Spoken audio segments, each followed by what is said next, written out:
حضرت علی کے دو ایسے عجیب اور عقل کو دھنگ کر دینے والے واقعات ہیں، آئیں اس ویڈیو میں ہم آپ کو بتاتے ہیں۔ ان دو واقعات میں پہلا واقعہ کہ بچہ کالا یا بدصورت کیوں پیدا ہوتا ہے اور دوسرا معذور اور کمزور کیوں پیدا ہوتا ہے۔ آئیں آپ کو بتاتے ہیں۔ بسم اللہ الرحمن الرحیم۔ السلام علیکم ورحمۃ اللہ وبرکاتہ۔ محترم ناظرین، آج کی ویڈیو بہت ہی دلچسپ ہے، لہٰذا ویڈیو کو اینڈ تک لازمی سنیے گا۔ چلیں ویڈیو کا آغاز کرتے ہیں۔ ایک دفعہ ایک آدمی اپنی بیوی کے ساتھ حضرت عمر رضی اللہ تعالی عنہ کی بارگاہ میں آ کر کہنے لگے، اے امیر المومنین، میری بیوی کا رنگ سرخ ہے اور یہ جو اس نے بچہ پیدا کیا ہے اس کا رنگ کالا ہے۔ یہ مجھے میرا بچہ نہیں لگتا، مجھے لگتا ہے کہ جیسے اس نے کوئی بدکاری کی ہے، اور نہ ہی یہ بچہ میرا لگتا ہے۔ وہ شخص بار بار اپنی بیوی پر الزام تراشی کر رہا تھا، تو بیوی بھی کہنے لگی کہ امیر المومنین، خدا کی قسم میں نے کوئی بدکاری نہیں کی، نہ ہی میں نے آج تک کبھی امانت میں خیانت کی ہے، یہی میرا خامد ہے، یہ میرا اور اسی ہی کا بچہ ہے، میں نے آج تک کبھی اپنے شوہر کے ساتھ غداری نہیں کی، میں ہمیشہ وفادار ہوں، ہمیشہ اس کی عزت کرتی ہوں، اور جب یہ گھر سے باہر چلا جاتا اور اپنی عزت کی حفاظت کرتی تھی۔ لیکن وہ شخص کہنے لگا کہ اے امیر المومنین، یہ غلط بول رہی ہے، جھوٹ کہہ رہی ہے، یہ بچہ نہ میرا ہے اور نہ ہی ہوگا، اگر بچہ میرا ہوتا تو اس کا رنگ ہم جیسا ہوتا، اس کا رنگ ہم سے نہیں مل رہا، کیونکہ میرا رنگ سفید ہے اور میری بیوی کا رنگ سرخ۔ حضرت عمر رضی اللہ تعالی عنہ کافی پریشان ہو گئے اور اس مقدمے کا فیصلہ کیا جائے۔ حضرت عمر رضی اللہ تعالی عنہ فرمانے لگے، کیوں نہ اس مقدمے کے بارے میں ہم حضرت علی سے مشورہ لیں؟ تو صحابہ کرام نے کہا کہ جی ہاں بالکل۔ حضرت عمر رضی اللہ تعالی عنہ خود ان میاں بیوی کو ساتھ لے کر حضرت علی کی بارگاہ میں آ گئے۔ حضرت علی رضی اللہ تعالی عنہ کہنے لگے کہ اے امیر المومنین، آپ نے ہمیں بلا لینا تھا، آپ خود چل کر آ گئے۔ تو حضرت عمر رضی اللہ تعالی عنہ نے سلام کیا، حضرت علی نے جواب دیا، اور حضرت عمر رضی اللہ تعالی عنہ فرمانے لگے کہ دراصل معاملہ ہی کچھ ایسا ہوا کہ مجھے خود آپ کے پاس چل کر آنا پڑا۔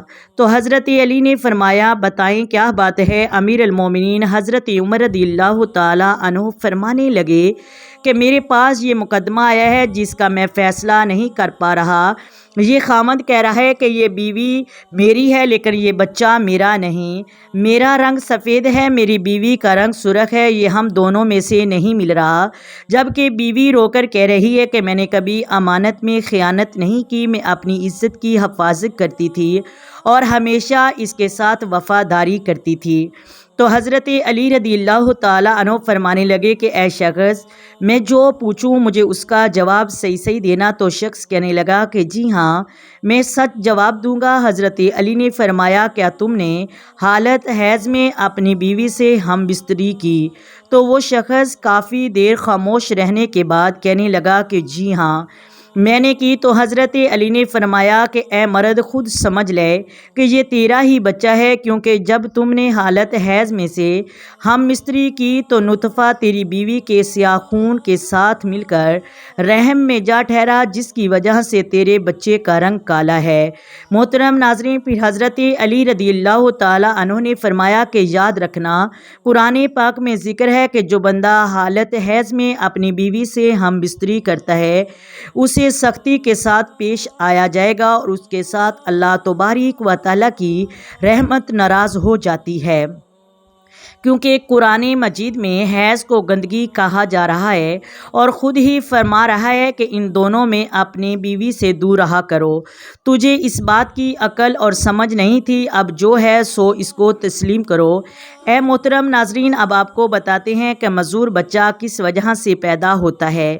محترم ناظرین، مدینے کے اندر ایک خوبصورت نوجوان لڑکی کا ایک بوڑھے سے نکاح ہو گیا اور شادی کی پہلی رات ہی اس کا انتقال ہو گیا۔ جب اس عورت کے پاس بچہ پیدا ہوا تو لوگوں نے الزام تراشیاں لگائیں۔ اس بوڑھے کی پہلی بھی بیوی تھی، اس میں ایک بیٹا تھا، اس بیٹے نے بھی اس کو اپنا بھائی تسلیم نہ کیا، بھائی ماننے سے انکار کر دیا۔ سب سے پہلے الزام تراشی میں وہی تھا تاکہ کسی طرح اسے وراثت کا حصہ نہ ملے اور یہ دنیا پر ثابت ہو جائے کہ یہ حرام زادہ ہے۔ اور یہ فیصلہ کرتے کراتے چلتے چلاتے 4 سال گزر گئے، پھر آخر وہ فیصلہ لے کر قاضی کے پاس آئے۔ اب ماں کہہ رہی تھی کہ قاضی صاحب یہ اسی بوڑھے باپ کا بیٹا ہے، یہ میری اور اس کی اولاد ہے، جبکہ سوتیلا بیٹا کہہ رہا تھا کہ یہ میرے باپ کی اولاد نہیں، اور ماں کہہ رہی تھی قاضی صاحب یہ اس کے بوڑھے باپ کا ہی بیٹا ہے، یہ میری اور اس کے باپ کی اولاد ہے، جبکہ سوتیلا بیٹا کہہ رہا تھا کہ یہ میرے باپ کی اولاد نہیں ہے، میں اکیلا ہوں۔ اپنے ساتھ وہ گواہ بھی لایا۔ قاضی یہ فیصلہ نہیں کر پا رہا تھا کیونکہ عورت رو کر کہہ رہی تھی کہ اس کے باپ ہی کا بیٹا ہے۔ یہ میں مانتی ہوں کہ اس کی شادی کے پہلے رات ہی انتقال ہو گیا، لیکن یہ بیٹا اس کے باپ کا ہی ہے، میں نے کسی سے بدکاری نہیں کی۔ قاضی نے یہ فیصلہ حضرت علی رضی اللہ تعالی عنہ کی بارگاہ میں بھیجا۔ حضرت علی نے کہا کہ لڑکا کہاں ہے جیسے تم اپنا بھائی کہنے سے انکار کر رہے ہو؟ وہ سوتیلا بیٹا کہنے لگا کہ وہ ہمارے ساتھ نہیں آیا۔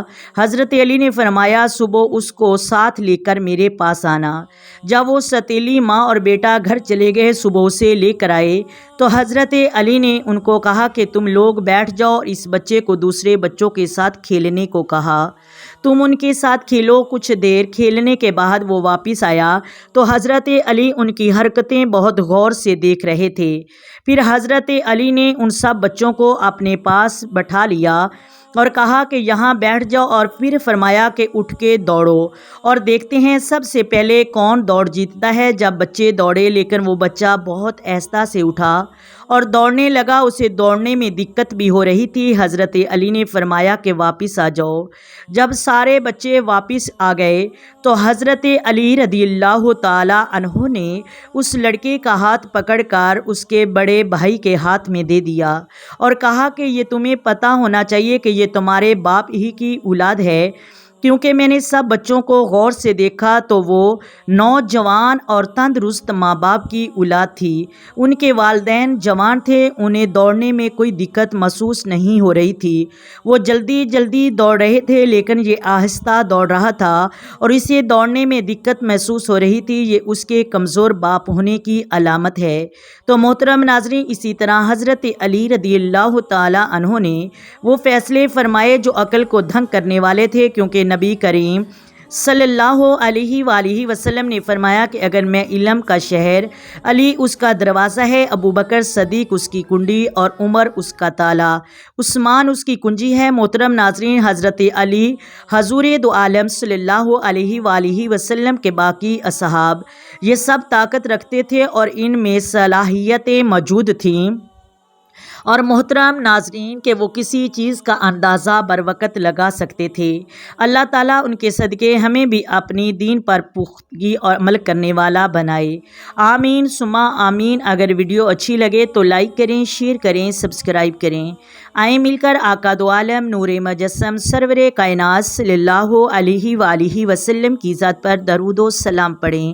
الصلاۃ والسلام علیک یا سیدی یا رسول اللہ، الصلاۃ والسلام علیک یا سیدی یا حبیب اللہ، الصلاۃ والسلام علیک یا سیدی یا نبی اللہ وعلی آلک وصحبک یا سیدی یا محمد رسول اللہ۔ محترم ناظرین، اللہ حافظ۔